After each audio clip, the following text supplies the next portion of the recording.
ने तू ही भावेला राजा हमारे मने तू ही भावेला।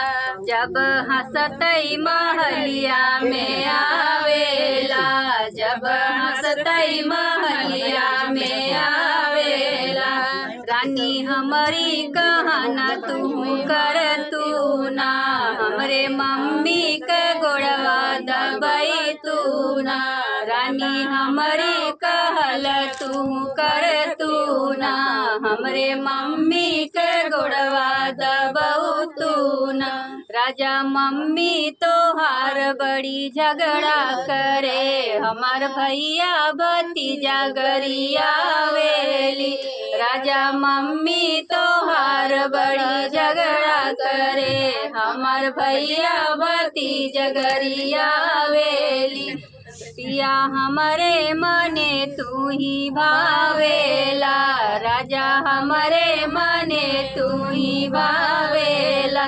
जब हंसतई महलिया में आवेला, जब हंसतई महलिया में आवेला। रानी हमारी कहल तू कर तू ना, हमरे भाभी से मिलजुल के रह तू ना। रानी हमारी कहल तू कर तू ना, हमरे भाभी से मिलजुल के रह तू ना। राजा भाभी तोहार बड़ी झगड़ा करे, रोज रोटिया से रोटिया लगावेली।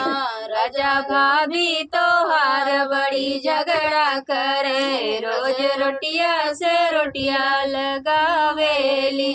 पिया हमारे मने तू ही भावेला, राजा हमारे मने तू ही भावेला।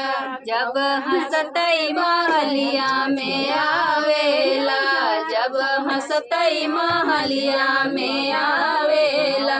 रानी हमारी कहन तू ही कर तू ना, हमरे बहिनी से मिलजुल के रह तू ना।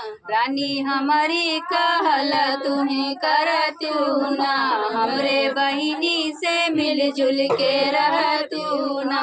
राजा बहिनी तोहार बड़ी झगड़ा करे, अपने मम्मी से अगिया लगावेली। राजा बहिनी तोहार बड़ी झगड़ा करे, अपने मम्मी से अगिया लगावेली। पिया हमारे मने तू ही भावेला, राजा हमारे मने तू ही भावेला।